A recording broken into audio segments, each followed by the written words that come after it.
जीव विज्ञान की आज की कक्षा का जो हमारा टॉपिक है वह है प्रोटीन सिंथेसिस।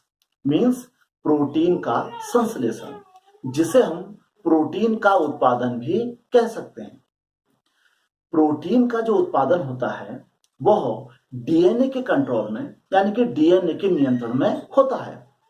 डीएनए के अंदर जो आनुवांशिक सूचनाएं उपस्थित होती हैं वो आरएनए के द्वारा प्रोटीन संश्लेषण के रूप में अपने आप को व्यक्त करती है। तो इस प्रकार डीएनए से आरएनए के जो बनने डीएनए से आरएनए वो उससे प्रोटीन के संश्लेषण का जो क्रम है उसे अणु जैविकी का केंद्रीय सिद्धांत यानी कि central dogma of molecular biology कहा जाता है। इसके अंतर्गत क्या आता है? सबसे पहले डीएनए में रेप्लिकेशन यानी कि द्विगुणन होता है।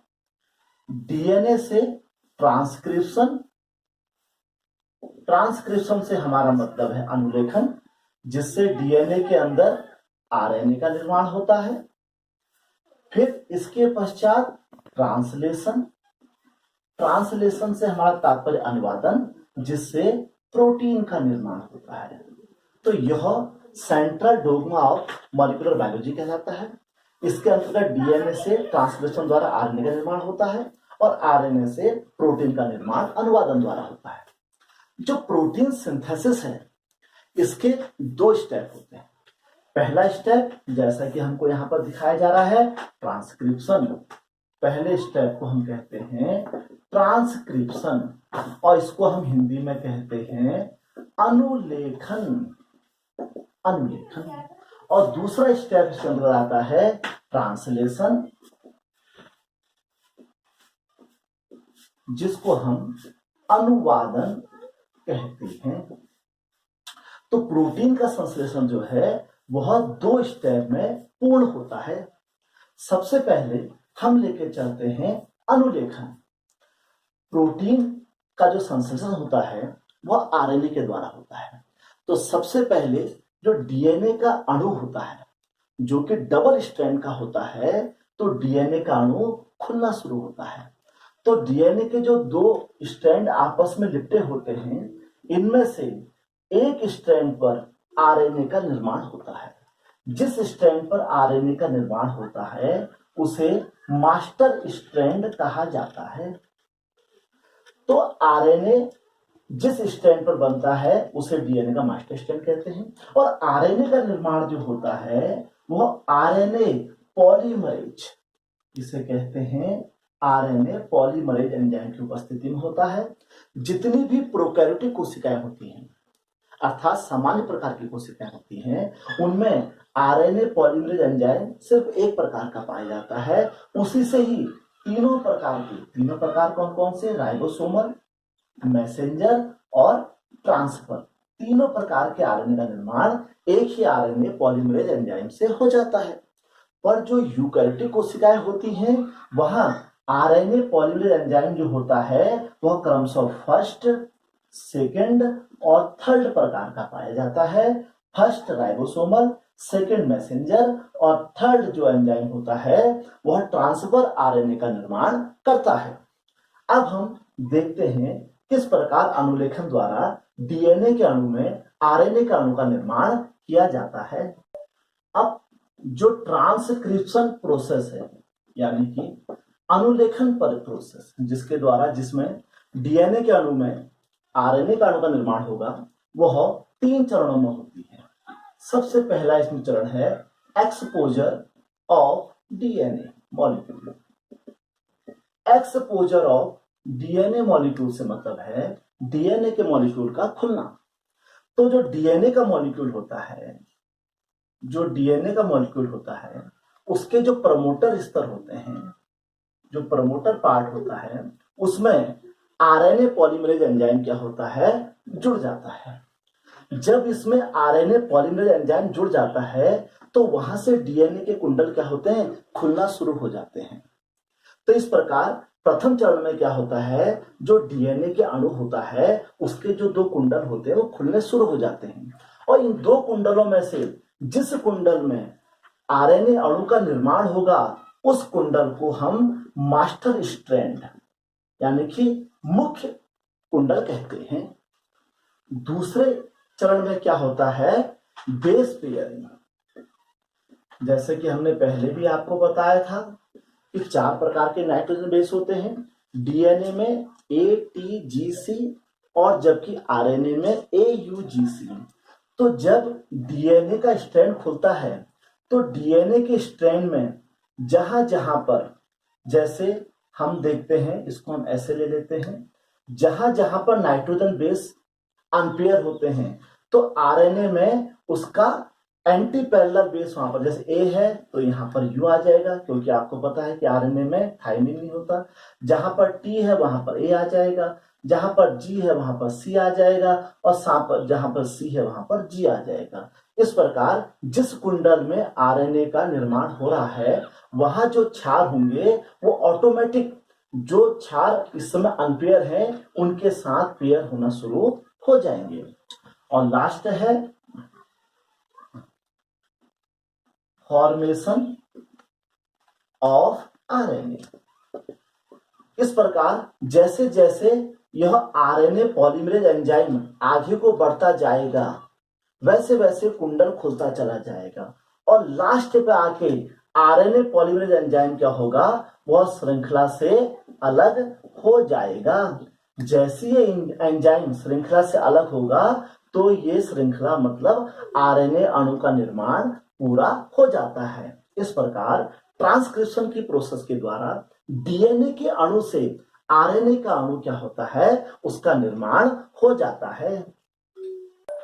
अब हम प्रोटीन संश्लेषण के दूसरे स्टेप यानी कि ट्रांसलेशन पर चलते हैं। ट्रांसलेशन से हमने कहा था अनुवादन। अनुवादन से हमारा तात्पर्य है कि एमआरएनए मींस मैसेंजर आरएनए से पॉलीपेप्टाइड चेन का जो निर्माण होता है उसे ट्रांसलेशन कहा जाता है। मैसेंजर आरएनए से मतलब संदेशवाहक आरएनए से तात्पर्य है।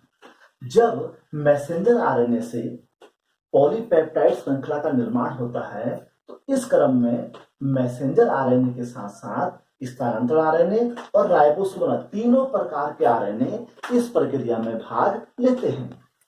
एमआरएनए अर्थात जो मैसेंजर आरएनए होता है इसमें 5 to 3 5 से 3 की दिशा में जो 3 क्षारकों का जोड़ा होता है, जो 3 नाइट्रोजन बेस का जोड़ा होता है उसको जीन कहा जाता है। ये जीन किसी पर्टिकुलर एमिनो अम्ल को कोड करते हैं। तो एमआरएनए में ये जो जीन होते हैं वो एमिनो अम्लों को कोड करते हैं, और इस कोड का जो एंटी कोड होता है वह टीआरएनए के पास होता है। तो जैसा कोड एमआरएनए लेकर आएगा उसी कोड का एंटी कोड किसके पास होगा, ट्रांसफर आरएनए के पास होगा। वो उस कोड वाले अमीनो अम्लों को कोशिका द्रव्य से निकालकर किसको दे देगा, मैसेंजर आरएनए को दे देगा। तो अनुवादन प्रक्रिया भी कई चरणों में होती है। अब सबसे पहले हम चलते हैं ट्रांसलेशन के प्रोसेस में। सबसे पहले हमारा जो इसका स्टेप है वो है एक्टिवेशन ऑफ अमीनो एसिड। इस प्रोसेस में क्या होता है, सबसे पहले मैसेंजर आरएनए से जो भी कोड हमको मिला है उसके आधार पर कोशिका द्रव्य में अमीनो एसिड क्या होंगे, एक्टिव होंगे। तो इसमें जो टीआरएनए होता है, टीआरएनए में अमीनो अम्ल क्या होते हैं, वो जुड़ने शुरू हो जाते हैं। किसकी उपस्थिति में, यहाँ पर एक एंजाइम हमारा काम करता है जिसे हम कहते हैं अमीनो एसिड टीआरएनए सिंथेटेज। तो amino acid tRNA synthetase enzyme की उपस्थिति में जो अमीनो एसिड होते हैं वो कोशिका द्रव्य से निकलकर टीआरएनए के साथ जुड़ जाते हैं, और इस प्रकार ये बन जाता है अमीनो एसिड tRNA, जो कि क्या है, कॉम्प्लेक्स यानी कि जटिल है। तो ट्रांसलेशन की प्रक्रिया के पहले स्टेप में अमीनो एसिड कोशिका द्रव्य से एक्टिवेट हो जाते हैं और सिंथेटेज एंजाइम की उपस्थिति में टीआरएनए के साथ ये जुड़ जाते हैं और एक कॉम्प्लेक्स का निर्माण करते हैं। दूसरे स्टेप में क्या होता है, इसे हम कहते हैं इनिशिएशन ऑफ पॉलीपेप्टाइड चेन। अब दूसरे स्टेप में क्या होता है, पॉलीपेप्टाइड चेन का बनना शुरू होता है।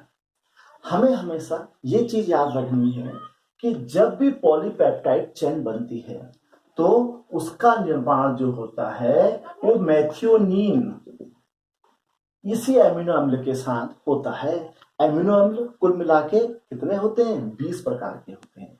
उसमें से जब भी श्रृंखला का निर्माण होगा तो सबसे पहले मेथियोनीन, जिसका हमारा कूट क्या है, AUG कूट होता है, यहां से शुरू होता है। अब होता क्या है कि जब पॉलीपेप्टाइड श्रृंखला का निर्माण हो रहा होता है तो राइबोसोम जो होता है, राइबोसोम में 2 साइटें होती हैं। एक साइट को हम कहते हैं पी साइट और एक साइट को हम कहते हैं ए साइट। तो सबसे पहले क्या होता है, जो mRNA होता है, mRNA क्या करता है, इस मेथियोनीन अर्थात जिसका कूट क्या है, AUG, इसको लेकर राइबोसोम की पी साइट में आकर बैठ जाता है। जैसे ही मैसेंजर आरएनए पी साइट पर आता है तो जो टीआरएनए है, इस ट्रांसफर आरएनए में इस मेथियोनीन का जो एंटीकोड है वो होता है यूएसी। ये तो हो गया कोड, ये हो गया इसका एंटीकोड। जब एमआरएनए पी स्थल पर एयूजी को लेकर बैठता है उस समय टीआरएनए क्या करता है, इसका जो एंटीकोड है यानी कि यूएसी, उसको लेकर इस एमआरएनए के साथ जुड़ जाता है। जैसे टीआरएनए एमआरएनए के साथ जुड़ता है तो पॉलीपेप्टाइड श्रृंखला की शुरुआत यानी कि बनने की शुरुआत हो जाती है। अब तीसरे चरण में क्या होता है, इलोंगेशन ऑफ पॉलीपेप्टाइड चेन। तीसरे चरण में क्या होता है, अब जब एमआरएनए और टीआरएनए आपस में जुड़ने शुरू हो जाते हैं, पॉलीपेप्टाइड श्रृंखला का निर्माण प्रारंभ हो जाता है। अब क्रमशः एमिनो अम्ल आपस में मिलते रहते हैं और जुड़ते रहते हैं। हमें यहाँ पर एक बात विशेष रूप से ध्यान देनी है कि जब 2 एमिनो अम्ल आपस में मिलते हैं, इसको थोड़ा विशेष रूप से देखेंगे आप, तो एमिनो अम्ल में 2 समूह पाए जाते हैं। पहला समूह है COOH समूह और दूसरा समूह है अमीनो समूह। इसी प्रकार यहां भी है, पहला समूह है COH और दूसरा समूह है अमीनो। तो जब 2 एमिनो अम्ल आपस में मिलते हैं तो पहले वाले एमिनो अम्ल का जो एमिनो समूह होगा वो दूसरे वाले एमिनो अम्ल के कार्बोक्सिलिक समूह से मिलेगा। इसी प्रकार यह चेन आगे को बढ़ती रहेगी। तो जब 2 एमिनो अम्ल आपस में मिलते हैं तो इनको पेप्टाइड बॉन्ड कह के द्वारा ये आपस में मिलते हैं।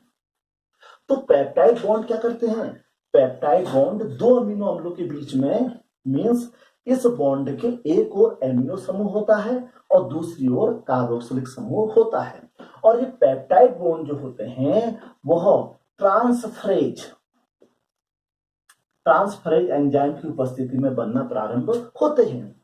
अब जैसे जैसे श्रृंखला पॉलीपेप्टाइड चेन आगे को बढ़ती है तो क्या होता है कि जैसे राइबोसोम में पी और ए 2 सिरे थे, हमने आपको बताए थे। पी सिरे में आके जब ये दोनों जुड़ गए, अब एमआरएनए आगे को खिसकेगा, ए सिरे में आ जाएगा, फिर आगे को खिसकेगा, पी सिरे में आ जाएगा, फिर आगे। तो इस प्रकार क्या होगा, एमआरएनए क्रमशः आगे बढ़ता चला जाएगा। उसके बढ़ने के साथ साथ एमआरएनए में जो भी कोड हमको मिलेगा, एमआरएनए के अणु में जो भी कोड आता रहेगा, टीआरएनए कोशिका द्रव्य से अपने एंटीकोड के द्वारा वही अमीनो अम्लों को लेकर इसके साथ जुड़ना शुरू होता रहेगा। इस प्रकार जैसे जैसे mRNA आगे बढ़ता रहेगा, tRNA उसी के अनुसार एंटीकोड से एमिनो अम्ल को लेता रहेगा और उसके साथ जुड़ता रहेगा। इसी प्रकार पॉलीपेप्टाइड श्रृंखला क्या होगी, धीरे धीरे धीरे आगे बढ़ना शुरू हो जाएगी। अब अगला स्टेप हमारे पास आता है टर्मिनेशन ऑफ पॉलीपेप्टाइड चेन। अभी तक हमने देखा कि जैसे जैसे mRNA आगे बढ़ता गया, उसके पास जो कोड थे tRNA ने उसी का एंटीकोड लिया और पर्टिकुलर अमीनो अम्ल को लेकर वो वहां पर जुड़ना शुरू हो गया। जैसे जैसे पॉलीपेप्टाइड श्रृंखला आगे को जाती रहती है, तो जब वो लास्ट में पहुंचती है उस समय mRNA के पास ऐसे कोड आ जाते हैं कि जिसका एंटीकोड tRNA के पास नहीं होता है। इन्हें कहते हैं UAA, UGA, UAG। ये जो 3 कोड हैं इनको हम नॉनसेंस कोड भी कहते हैं। जैसे ही mRNA के पास ये 3 कोड आते हैं तो tRNA के पास यानी कि ट्रांसफर आरएनए के पास इनका कोई भी एंटीकोड उपस्थित नहीं होता है।